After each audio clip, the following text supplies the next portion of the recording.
It was 1968, the year America burned, the Tet Offensive shook the world, and two assassinations tore the nation apart.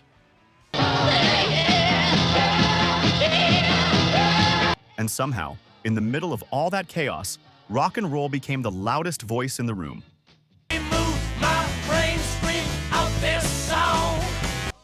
These weren't just songs. They were survival kits, protest flags, and lightning bolts of pure electric sound, born from a year when the stakes were so high that music had no choice but to rise to meet them.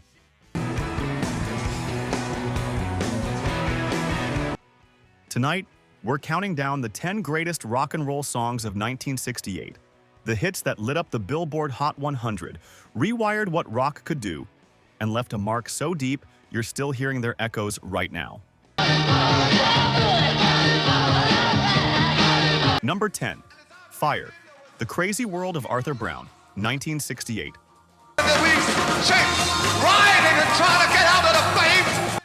Picture a man in a flaming helmet screaming into a microphone, "I am the god of hellfire." That was Arthur Brown's entrance, and nobody in 1968 was ready for it. Crowd roar swells. Fire hit the Billboard Hot 100 and scorched its way to number 2, making it one of the most shocking rock arrivals of the entire decade. Produced by Kit Lambert, manager of The Who. Down at me and beckoning, and it was saying, "Come on!" Brown recorded the track for Atlantic Records in Britain, with a co-write credit shared between Brown, Vincent Crane, and 2 other collaborators. It was Crane's churning organ, though, that gave the track its apocalyptic heartbeat. The documentary Beat. Brown's live performances routinely ended with his helmet actually catching fire. And on at least one occasion, the blaze went off script. He's singeing his hair mid-set in front of a screaming crowd. And I bring you fire. Number 9. Hush. Deep Purple, 1968.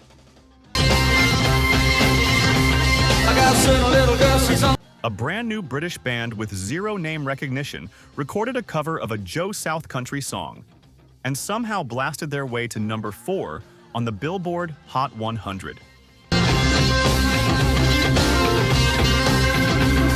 Warm vinyl crackle under Deep Purple recorded Hush at Pi Studios in London in May 1968, produced by Derek Lawrence. The band hadn't even settled on their final lineup yet, and they nearly chose a different single entirely. Label Tetragrammaton pushed Hush over the band's preferred track, and the gamble paid off. Early in the morning, you got late in the evening. That surging organ riff by John Lord and Ritchie Blackmore's slashing guitar turned a relatively minor South composition into a hard rock cathedral. The documentary Beat. The band supported Cream on their farewell U.S. tour in October 1968. Playing the 16,000-seat L.A. Forum, their American debut, on the strength of Hush alone. And the crowd had no idea they were watching the birth of hard rock's next dynasty. Number 8. Mony Mony, Tommy James and the Shondells, 1968.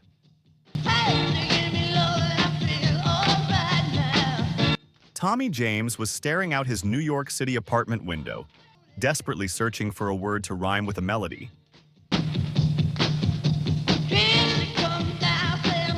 And then he spotted the Mutual of New York sign, blinking its acronym across the Manhattan skyline. M-O-N-Y. Crowd roar swells. Released on Roulette Records in 1968, Mony Mony climbed to number 3 on the Billboard Hot 100, co-written by James, alongside Bobby Bloom, Richie Cordell, and Bo Gentry, with Cordell and Gentry producing. The track is a masterclass in pure rock momentum.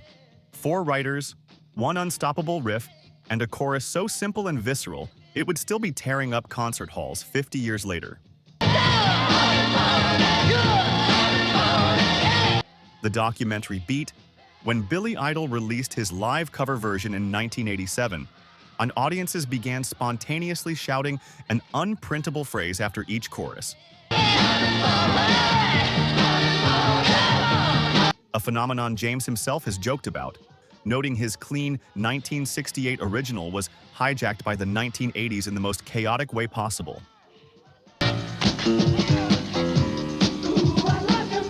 Number 7. White Room, Cream, 1968.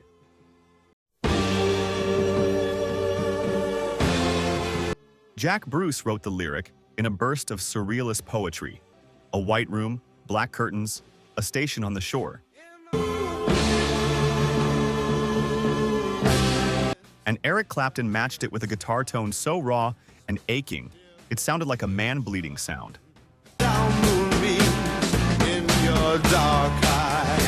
Released on Atco Records in 1968 from the Wheels of Fire double album, White Room climbed to number 6 on the Billboard Hot 100, produced by Felix Pappalardi, the same producer who had to fight Atlantic executives just to get Cream onto the chart at all. Written by Jack Bruce and his lyricist Pete Brown, the song features Baker's galloping wah-wah drum fills and Clapton's searing lead guitar, a combination of psychedelic blues and hard rock that no three-piece band had ever pulled off quite like this.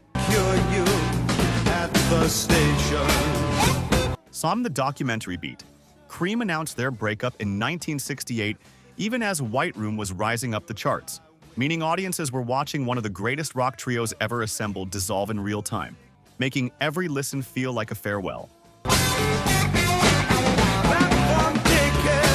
Number 6. People Got to Be Free, The Rascals, 1968.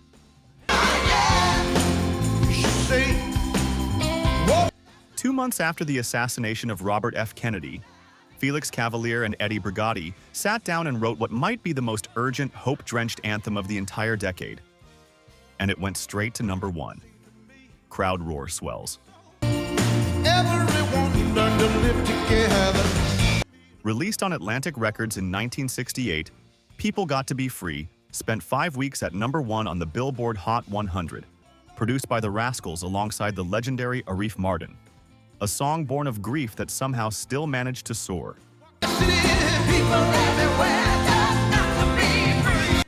Cavaliere has spoken about writing the song in response to both Kennedy's murder and the killing of Martin Luther King Jr. earlier that same year. 1968 was a year of wounds, and this track was the bandage the country didn't know it needed. The documentary beat, Steppenwolf's Born to Be Wild, was chasing this song for the top spot all summer of 1968. I'll do unto you what you do to me. And People Got to Be Free held the number 1 position for 5 consecutive weeks, keeping one of rock's most iconic anthems permanently stuck at number 2. Number 5. Mrs. Robinson, Simon and Garfunkel, 1968.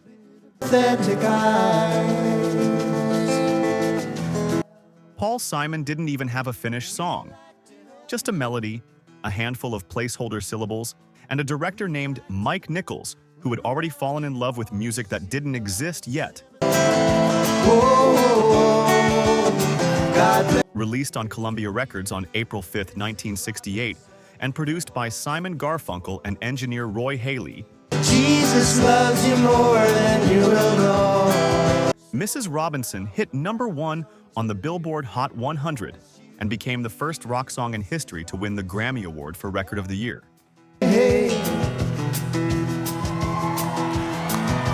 Simon had been calling the song Mrs. Roosevelt after Eleanor Roosevelt, until Art Garfunkel pointed out that Roosevelt and Robinson share the same syllable count, and Mike Nichols practically leapt out of his chair when he heard the new title.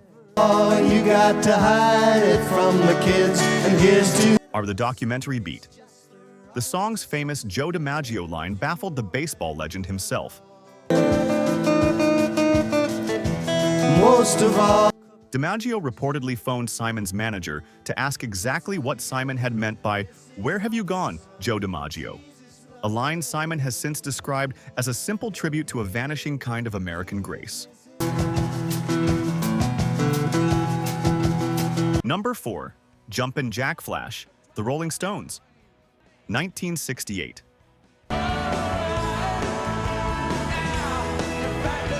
Keith Richards was woken at dawn by the clomping sound of his gardener stomping outside, turned to Mick Jagger and said, "Oh, that's Jack. That's Jumpin' Jack." And within hours, they had the riff that put the Stones back on top of the world.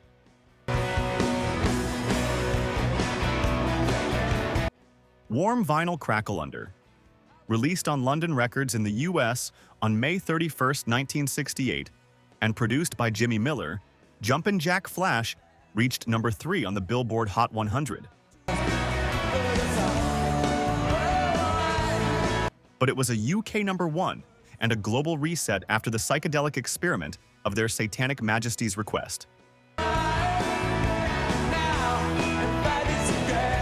Richards recorded the acoustic guitar onto a Philips cassette player with so much overload that the distortion itself became the sound.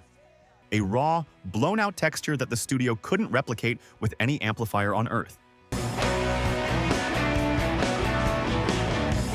On the documentary Beat, Brian Jones described the track as the Stones getting back to the funky essential essence.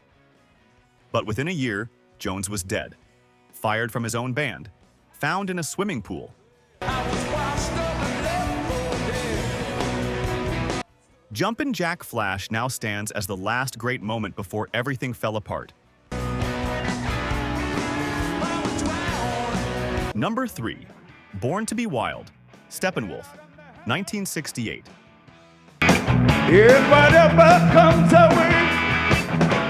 Mars Bonfire wrote the song as a quiet ballad about driving his beat-up Ford Falcon through a California thunderstorm. And then Steppenwolf grabbed it, ratcheted up the tempo, and accidentally coined the term heavy metal.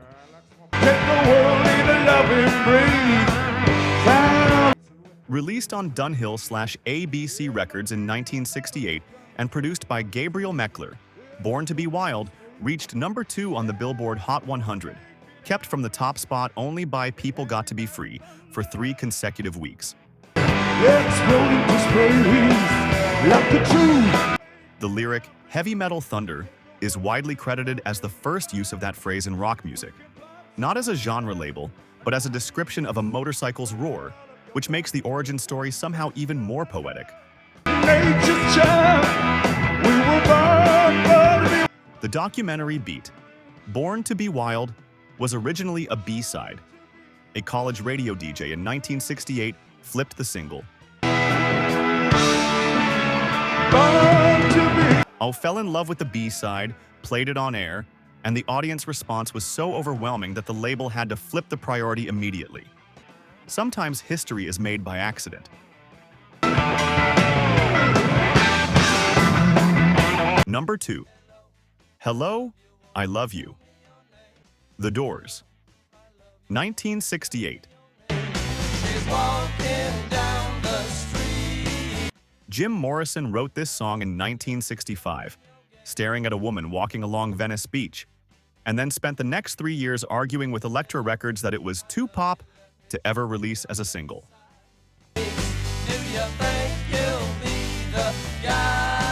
Crowd Roar Swells. Released on Elektra Records in July 1968 and produced by Paul Rothchild, Hello, I Love You hit number 1 on the Billboard Hot 100 for 2 weeks and was one of the first rock singles ever released in stereo, a sweeping left-to-right audio pan that stopped listeners mid-room. The song is credited to all 4 Doors members, though the drum beat is borrowed from Cream's Sunshine of Your Love, something drummer John Densmore freely admitted. While guitarist Robbie Krieger denied accusations that the chord structure mirrored the Kinks' All Day and All of the Night. The documentary Beat. Morrison privately told a journalist in 1968 that he preferred the B-side Love Street, calling Hello, I Love You not among their best. Yet the song outsold everything the Doors had released since Light My Fire, proving that Morrison's pop instincts were better than he ever wanted to admit. Number 1. Hey Jude, The Beatles, 1968.